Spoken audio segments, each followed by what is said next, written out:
Polavaram బరకచెర్ల project Rayalaseema ఎత్తిపోతల పథకం వల్ల అధిక ఖర్చు తప్ప రాష్ట్ర ప్రజలకు ఎలాంటి ప్రయోజనం లేదని ఐపీఎస్ విశ్రాంతి ఉన్నతాధికారి ఏబి వెంకటేశ్వరరావు స్పష్టం చేశారు. రాయలసీమలో ఉన్న అన్ని ప్రాజెక్టులు పనులు పూర్తి చేయడం ద్వారా 10 లక్షల ఎకరాలు సాగులోకి వచ్చి 1,00,000 కోట్ల సంపద 10 లక్షల మందికి ఉపాధి వస్తుందని వెల్లడించారు. ఆలోచన పరులు వేదిక ఆధ్వర్యంలో విజయవాడ గాంధీనగర్ ప్రెస్ క్లబ్ లో మీడియా సమావేశం నిర్వహించారు. ఈ సమావేశంలో విశ్రాంత ఐపీఎస్ అధికారి ఏబి వెంకటేశ్వరరావు, అక్కినేని భవానీ ప్రసాద్, టి లక్ష్మీనారాయణ తదితరులు పాల్గొని మాట్లాడుతూ ప్రాజెక్టులు ప్రజల కోసం, ప్రజల అభివృద్ధి కోసం నిర్మాణం చేయాలన్నారు. రాష్ట్రంలోని అన్ని ప్రాజెక్టులను ఆలోచన పరుల ఆధ్వర్యంలో క్షేత్రస్థాయిలో అధ్యయనం చేసేయన్నారు.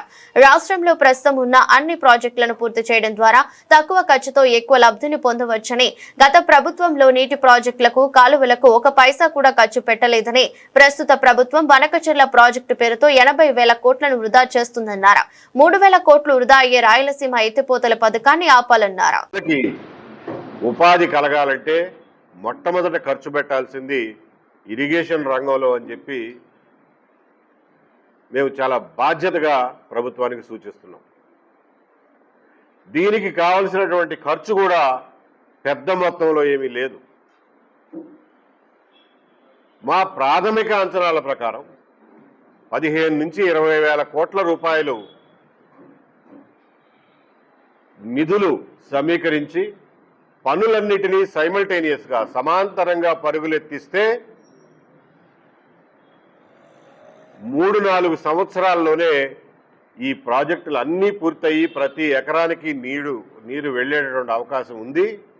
దీన్ని ప్రయారిటీగా తీసుకోమని చెప్పి ప్రభుత్వానికి సూచిస్తున్నాం.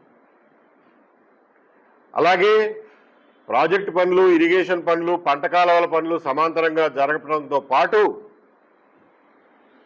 ఆయా ప్రాంతాల్లో ఏ రకమైనటువంటి పైర్లు వేయాలి, ఏ రకమైన పంటలు వేస్తే రైతులకి మంచి దిగుబడులు, లాభాలు వస్తాయి, ఈ రోజున దేశీయంగా కానీ అంతర్జాతీయంగా కానీ డిమాండ్ ఉన్నటువంటి పంటలేవి, అందులో మన దగ్గర పెంచగలిగినటువంటి పంటలేవి అనే విషయం మీద వ్యవసాయ శాఖ, ఉద్యానవన శాఖలు కూడా సైమల్టేనియస్గా పనిచేసి రైతులను సమాయత్తపరిచి నీళ్లు వచ్చే నాటికి పొలాలను కూడా సిద్ధం చేయాల్సినటువంటి అవసరం ఉంది.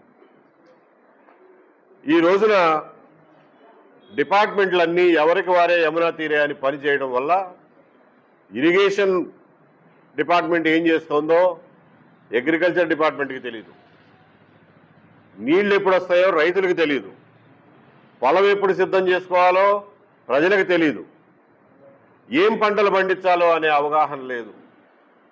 కాబట్టి ఈ పనులన్నిటినీ సమాంతరంగా టేకప్ చేయాల్సినటువంటి అవసరం ఉంది. దీనికి అయ్యే ఖర్చు కూడా భరించరాని ఖర్చు ఏమీ కాదు. నేను అన్నట్టు 15-20 కోట్ల రూపాయలు సరిపోతాయి. 80,000 కోట్లతో ఒక గుదిబండని మెడకేసుకుందాం అనుకునే ప్రభుత్వం ఈ 15-20 కోట్ల రూపాయలు సమీకరించడం వారికి కష్టమేమీ కాదు. మనకి ఒకప్పుడు ప్రత్యేక ప్యాకేజ్ అన్నారు, వెనుకబడిన ప్రాంతాల అభివృద్ధికి ప్రత్యేక నిధులు అన్నారు, ఈఏపీ ప్రాజెక్టులు అన్నారు.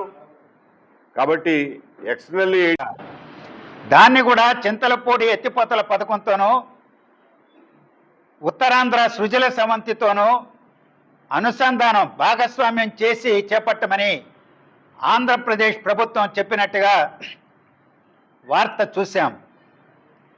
మేము ఆంధ్రప్రదేశ్ ప్రభుత్వాన్ని ఈ విషయంలో పూర్తిగా మద్దతు ఇస్తున్నాం.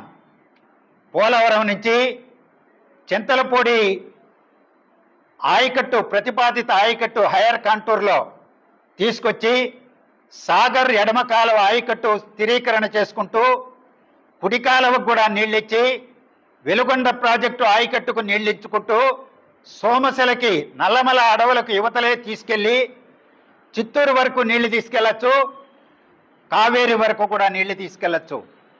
ఆ ఆలోచన సమగ్రంగా కేంద్ర ప్రభుత్వం ముందొచ్చి దానికి కేంద్ర ప్రభుత్వాన్ని ఒప్పించాలని ఆంధ్రప్రదేశ్ ప్రభుత్వానికి మేము విజ్ఞప్తి చేస్తూ ఉన్నాం.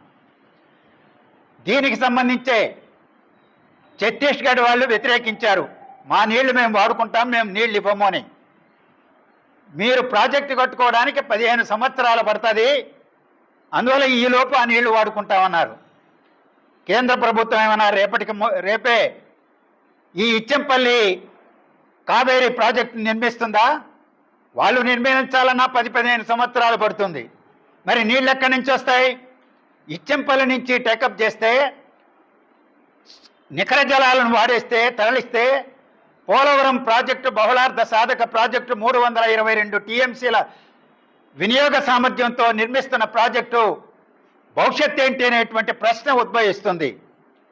15 సంవత్సరాలు 10 సంవత్సరాల తర్వాత అయినా ఛత్తీస్గఢ్ నీటిని వాడుకుంటే ఇచ్చంపల్లి నుంచి కావేరీ అనుసంధానికి నీళ్లు ఉండవు.